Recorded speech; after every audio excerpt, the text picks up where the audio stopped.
Hello. How's it going? Is this thing on? Yep, it's on. No, it's not.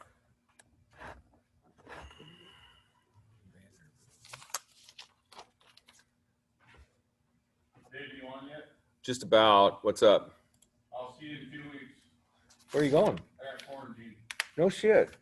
One of your kids or? Yeah, apparently they found out over the weekend they'd been exposed, so they went and got tested this morning, and then decided to drop them off at school, and then found out that in fact it was positive.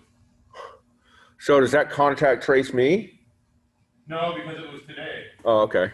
So if it would have been last week, then yes. Okay. But since I haven't been in your area or within 20 feet of you, I think you're good. So are you got teach from home then? And Yeah, I'm gonna move back 1, 2, and 3 at home. And I'm gonna try to get a teacher assistant up here, and I'm gonna get one of my business owner students to volunteer 2 hours for my advance, Okay. and hopefully that'll work out. Well, good luck, man. It sucks, dude. Yeah. Now I'm gonna have to go back to online with metals too. I can't do it. I don't know what to do. Yeah, I mean it sucks just being here and having to be online. It really does. I've got You know. I've got nothing for these guys at home Yeah. because I gave all the toolkits to metals one. Videos, that's all you can do. Yeah, pretty much. I mean, shit. That's all there is. That's all there is. Sleep in, man. All right, we'll see you in a couple weeks, but take care of yourself. Will do.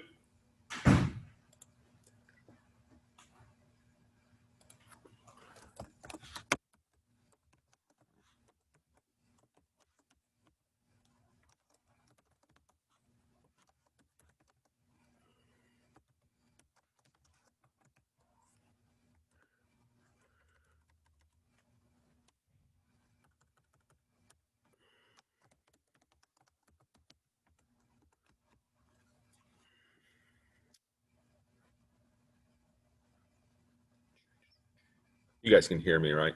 Yeah, there's somebody in the waiting room that just has the letter R for their name. So I don't know if anybody knows that person, but I'm not letting them in until I know who they are. So I messaged them in the waiting room, but I don't know if that's going to do any good. But we'll get going here in a little bit.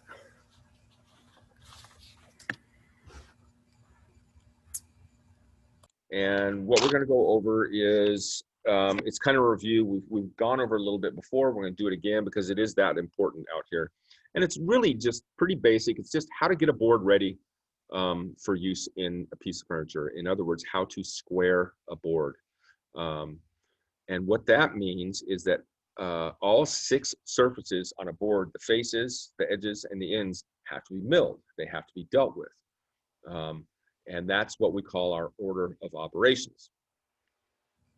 And so our order of operations in the shop basically is we do the faces, and then we do the edges, and then we do the ends. It's called the FEE system, F-E-E, faces, edges, ends. That translates to the faces being the thickness, the edges being the width, and the ends being the length. If you can get this process down to where it's second nature to you, and you can do it fairly quickly and accurately and easily, then you're on the road to doing very well. So we're going to go through the process real simply and straightforward, and I'm going to screw it up about 30 times. So don't get too bored if you can avoid it. So what I have is, let me move this. Here, I can probably show you. What I have is a board here, right? And I've put marks on both faces. I've put marks on both edges, right? And I've put marks at both ends, okay? And that is a tip that I like to see all my beginning students do every time, is mark up the faces, the edges, and the ends of a board. That helps you to be sure that you've done all the proper steps. There's another person coming in, so let's get them in here. It helps you follow what you're doing. So basically what we want to do the faces first, that guy and that guy. Then we want to do the edges, that guy and that guy. And then we want to do the ends, that guy and that guy. In other words, we're going to do the thickness first, the faces. Then we're going to do the edges, which will give us our final width. Then we'll do the ends. That'll give us our final length. Okay. So let me move this camera over here a little bit so I can see. Oh, I got somebody else coming in real quick. It's Monday, no doubt about it. All right. So let's get the camera over here. All right. So what we have here is a board that I guess you call rough. Nothing's been done to it. So the first thing we want to do is we want to joint one face, okay? Now, when you bring a board to the joiner, there's a couple things you want to look at, okay? First of all, let's come over here on this side so that you guys can see it. There's a couple different things that we found out earlier in the quarter that can be wrong with a board. For example, a bow, a twist, a cup, all these little defects. So if we lay a board on this flat surface, and this is a nice, perfectly flat steel surface, we should be able to tell if it's rocking from end to end, or if we put a finger on opposite corners, if it's rocking from corner to corner, in other words, if it's got twist in it. But if it's rocking from end to end, like that, in other words, if it's touching here in the center and not at the ends, this is how I'm going to determine which side to joint first, okay? I would rather joint a board that is touching at the ends and not in the center. In other words, it doesn't rock this way. If you look at, this is hard to tell, but I don't know if you guys can see this or not, but I've got this board. So if the surface of my board is like this, that's the surface I want down on the joiner when I joint the first face. I don't want to put this side down that's cupped like this, because it's going to tend to rock as it goes through the joiner. So that's really the only thing I'm looking for. So we've got the surface that I want to joint. We're going to use push pads as always on this machine, okay? We're not going to put a ton of pressure on this. We don't want to force the bow out of the board. We want to joint the bow out of the board, okay? So it's not a lot of pressure, just enough to keep it down on the table and coming through the machine. So.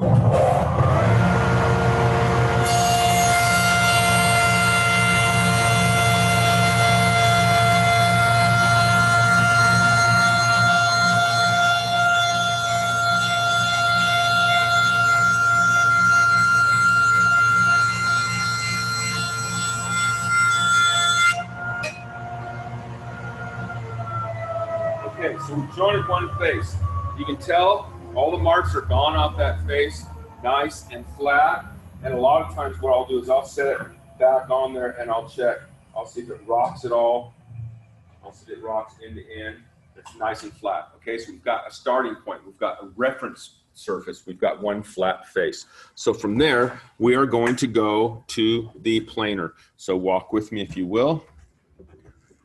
And you guys can see that big green thing off in the distance. That's our planer. Okay. Yeah, there's a CNC. There's a giant fan.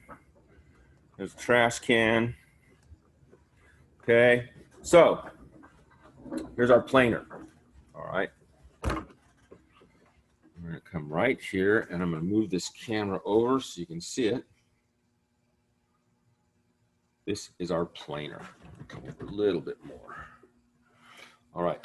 So the purpose of the planer accomplishes a couple things. Number one, it's going to remove material from the upper surface of the board because the cutter head is above the board.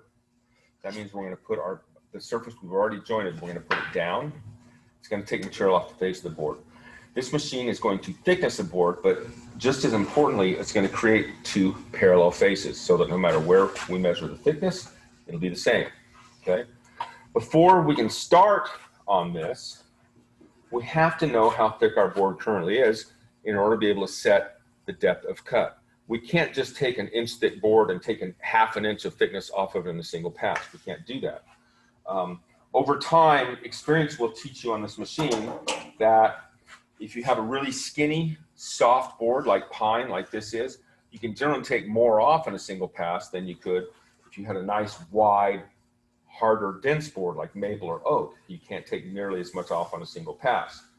So we find out how thick it is. We keep a digital caliper here When we measure the thickness of the board, we want to do it in several different places. I've got 0.675, 0.68, 0.68, 0.69. So I'm going to go by the thickest portion. I'm going to assume that this guy is basically 0.690 or just under 3/4 inch thick all around. Okay. So I want to take this to 1/2 inch thick. So if I'm at 0.690 right now, I'm going to take about 90 thousandths off. I'm going to take it down to 0.600. Okay. The way we do that, we go program 0.600. This little button is kind of like an enter key on a computer keyboard. Enter and start. The bed's going to automatically lower or raise to find what the depth we want. There's our 0.600. We can start the machine.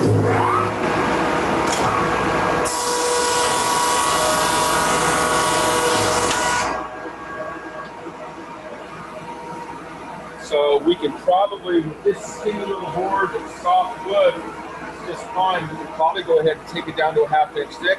So we'll go ahead and go to 0.500. It's program 0.500. Enter. Start.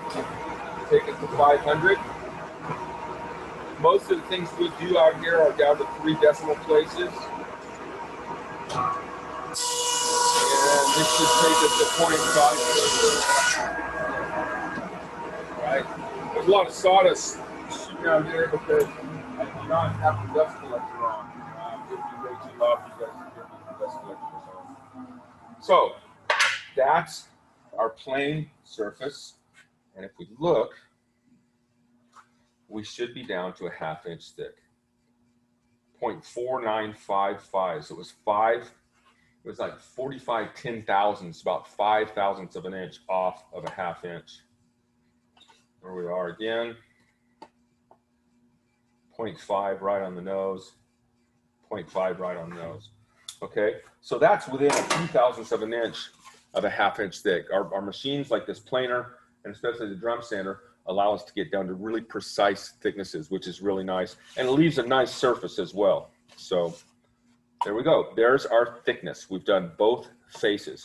Not only are both faces nice and flat and straight, but they're parallel to each other. In other words, no matter where I measure the thickness, it's going to be the same. And if we look at it with a tape measure, as far as this tape measure is concerned, this board is dead on 1/2 inch thick. Okay, so we've done the thickness or the faces, same thing.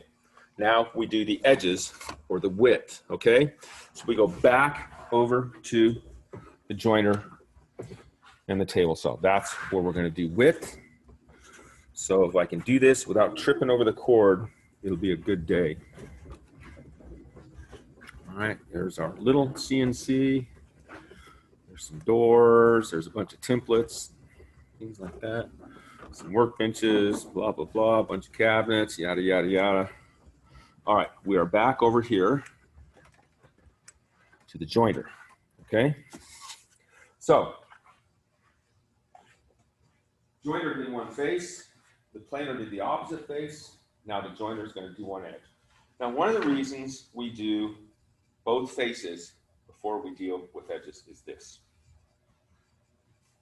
Wood has a very specific grain direction. In other words, when I look at this board, the grain is exiting in this direction. I'm gonna come up here a little bit so you can see. It's exiting in this direction. It's like petting a dog backwards. If I pet a dog this way, the hair is rough, it picks it up. If I pet it this way, it's smoother, okay? So I'm going with the grain. So that is the grain direction. So that would be against the grain. Anytime we deal with our material in this shop, we wanna do whatever we're doing, whether it's sanding, jointing, planing, whatever the case may be, we always want to try and go with the grain, which would mean I want to joint in that direction, okay? So this is one of the reasons we do both faces. If I had only done this face, I can either put my board like that, or I can put it like that. I have to put a flat surface against this fence when I joint an edge, okay? So that's all fine and dandy, okay? My grain direction is this way, so all I had to do was flip it in for in, okay? But the other problem lies in this. It's the same thing as when we're joining a face. If our board looks like this, that's how I want to set it on the joiner, okay? I want it touching at the ends and not in the center. I don't want to put it like this, where it's touching in the center and not at the ends, because this board's going to tend to rock as it goes through the joiner, and it's not going to be accurate. So I want it like that. Well, my grain direction's like this, okay? I can flip this, but my grain direction's still going out that way. This gives me the ability, in other words, to flip it this way, to flip it this way, to do it again. In other words, I have a lot more choices in the way my board sits on the joiner, the direction my grain is going. Both faces have been dealt with. I can put either face against the fence, okay? So, long story short, we need to joint one edge. And as you guys heard earlier in the quarter, the main thing in this machine is to listen to it. You can hear when that edge has been fully jointed, okay? When you get a nice consistent sound along the entire length of the board, you're good. We have our marks on there, so we'll know as well. One pad, tight against the fence.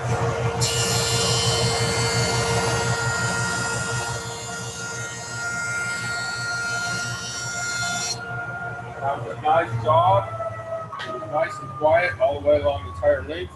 There's our jointed edge. Okay, so we have one flat, straight, square edge. At the same time, since those faces were flat and parallel to each other, we created two 90-degree angles. That edge is now 90 degrees to that face. It's 90 degrees to that face. Okay, so we're halfway there to width. So let's turn this over to the table saw.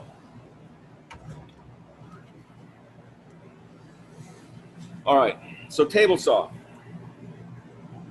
Oh, I got somebody waiting to come in.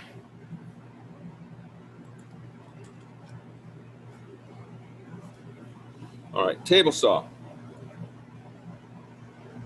This is one of those machines I'm really not that concerned about grain direction so much. It's pretty rare that this machine will tear out if you go against the grain. It's not going to matter. So what we've got here is a machine that's going to allow us to put either face down, since they've both been milled, but we have to put the jointed edge against the fence. I know this is a good edge, nice, flat, straight, and square, and I know this fence is a good surface, nice, flat, straight, and square to the table. So as long as my blade is also 90 degrees or square to the table, this is going to do the job we need. So we bring the blade down to the proper height, which is about a 1/4 inch above your material. About like that, okay? We set our fence, okay? This rip fence unlocks. We can slide it left or right, changing the distance between the blade and the fence, which controls our width of cut. We've got a tape measure embedded on this rail right here, a little sight glass with a red line in it.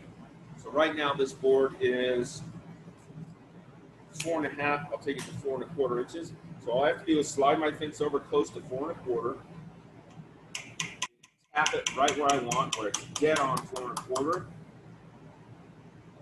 What we've effectively done is place this fence so it's 4 1/4 inches from the fence to the inside of the blade, or the right side of the blade, okay? Blade height set, I'm going to stand to the left of the blade, not here. My left hand's not going to go past the front of the blade. I'm going to keep it tight to the fence, okay?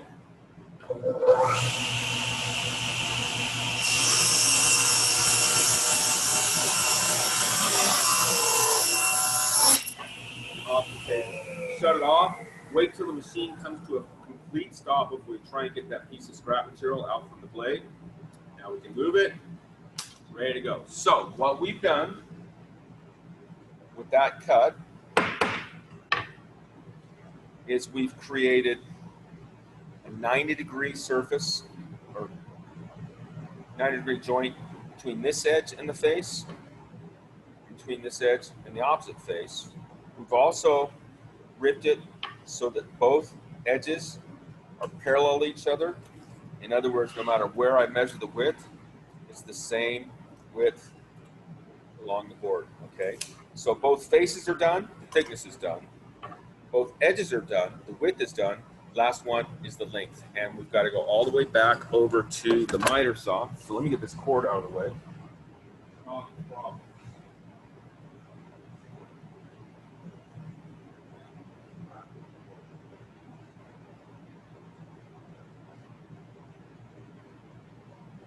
In education, you don't always get exactly what you want.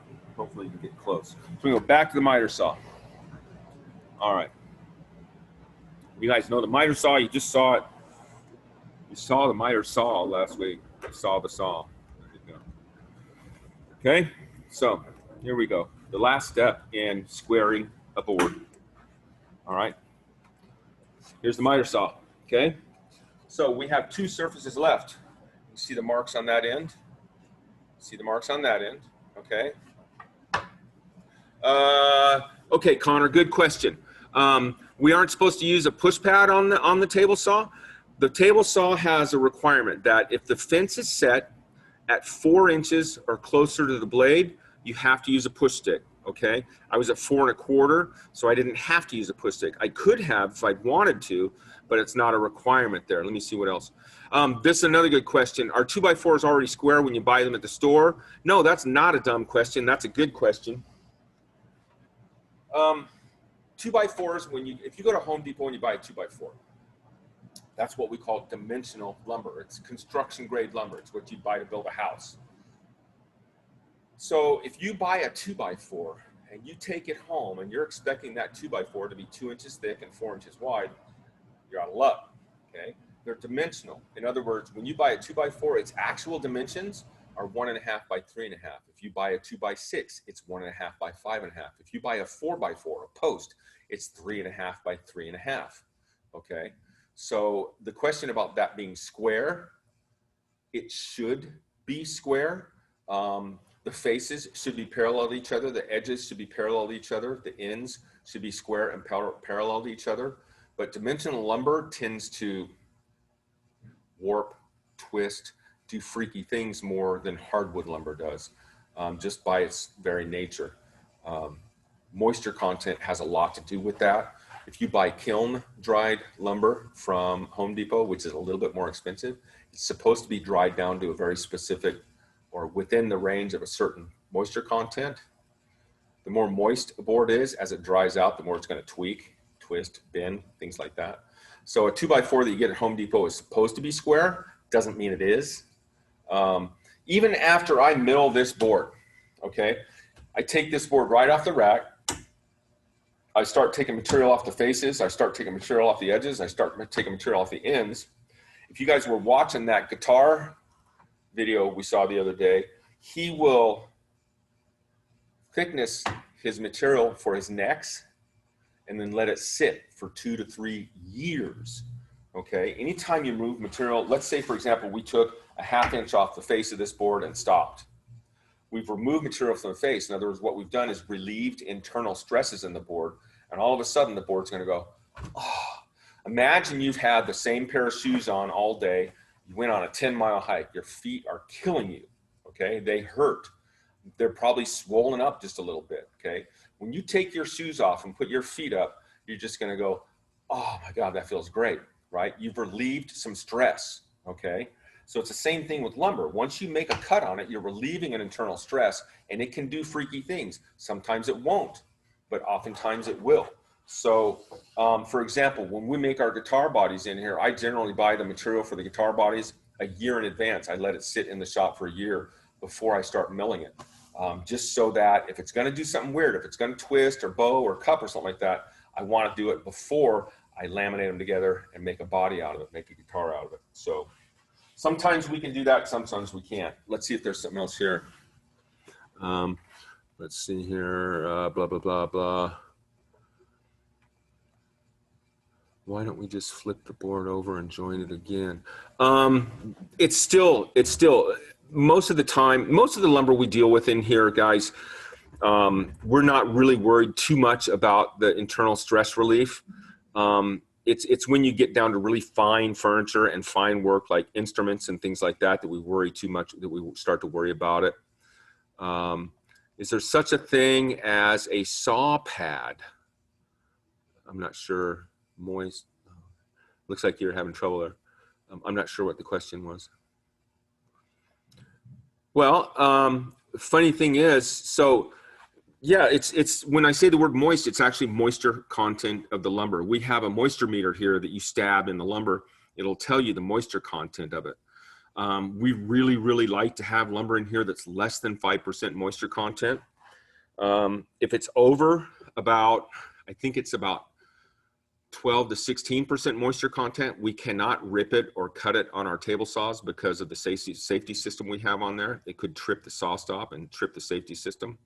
So yeah, moist just means moisture content, you know.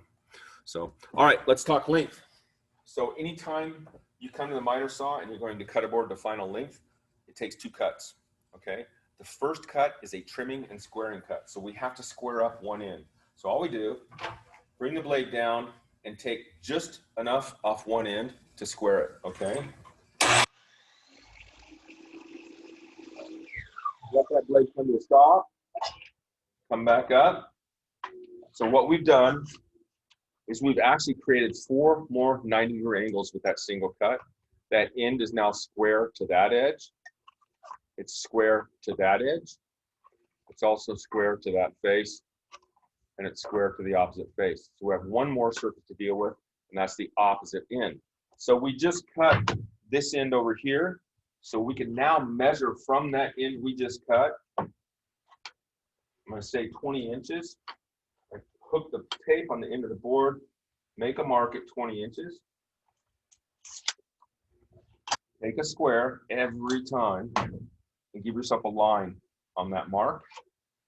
I'm going to put an X on the left side of my pencil mark. That X is telling me that I want to place the blade on this side of the mark, not on this side, okay?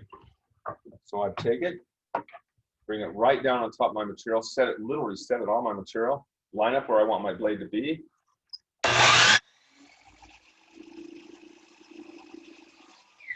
Let that blade come to a stop.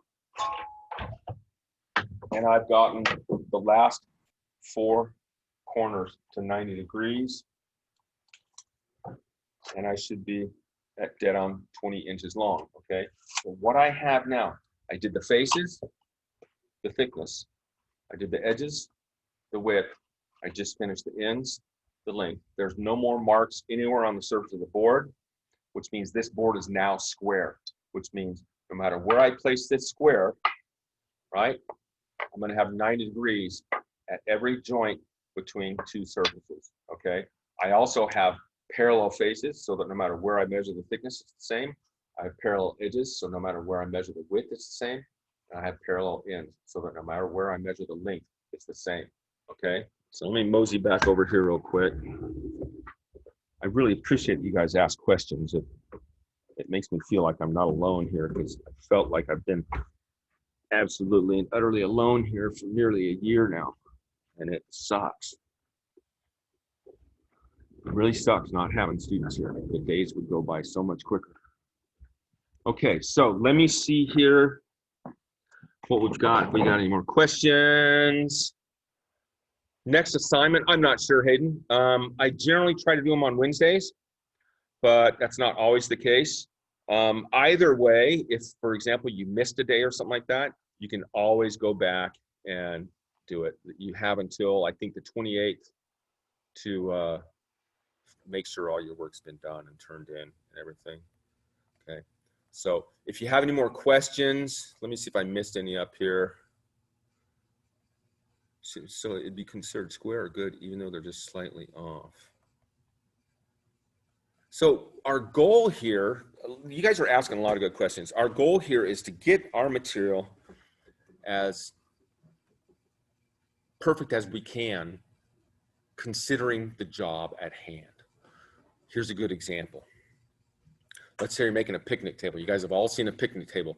It's generally made up of a bunch of 2x6s, so, you know, construction grade lumber, dimensional lumber, that makes the slats on the top, the slats on the seat, a few angles for the base, kind of done.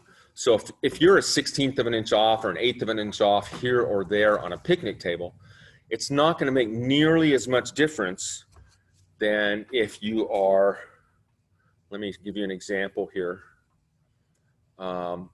If you're an 1/8 of an inch off or a 1/16 of an inch off on something like, boy, this thing takes forever to do. Something like this cabinet, okay? So this is a, come on, go over there, go up. So this is a little tool cabinet for some of our nicer tools, okay? So if you're off on a cabinet like this, in the way the drawers fit, for example, right? Okay, if you're off the way those drawers fit, if you're off the way this, in anything you do in the way this timbre, this is called a timbre, it's all these individual slats that make this up, it rolls up into the back of the cabinet. If you're off on that, it's going to make a big difference in comparison to, say, a picnic table, okay?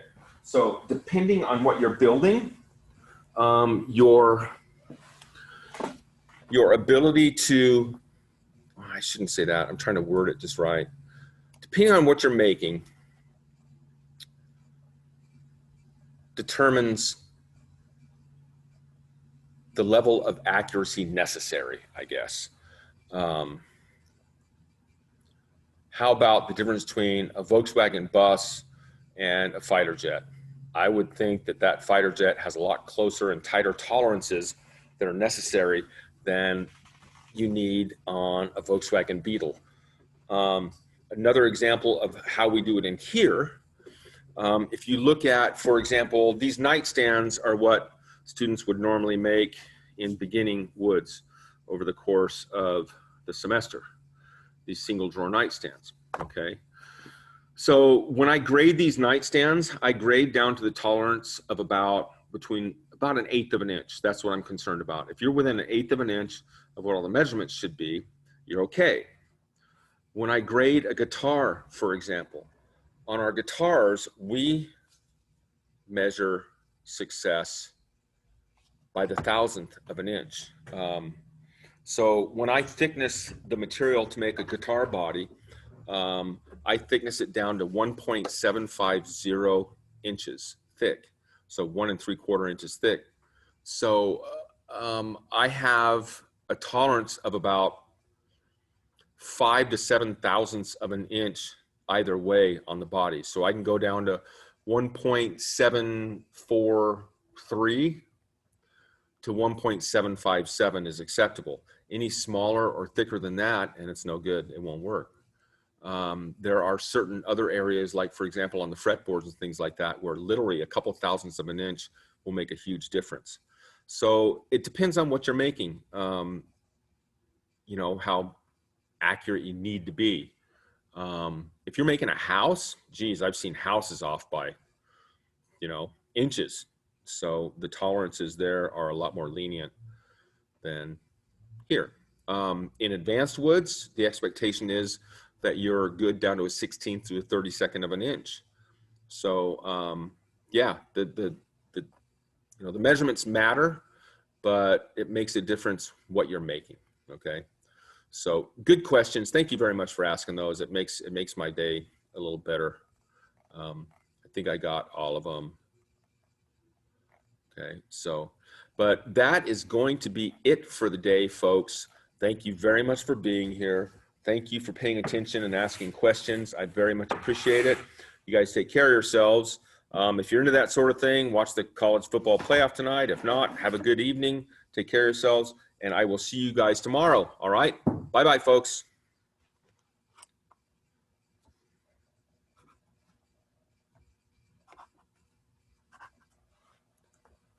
Do, do, do, do.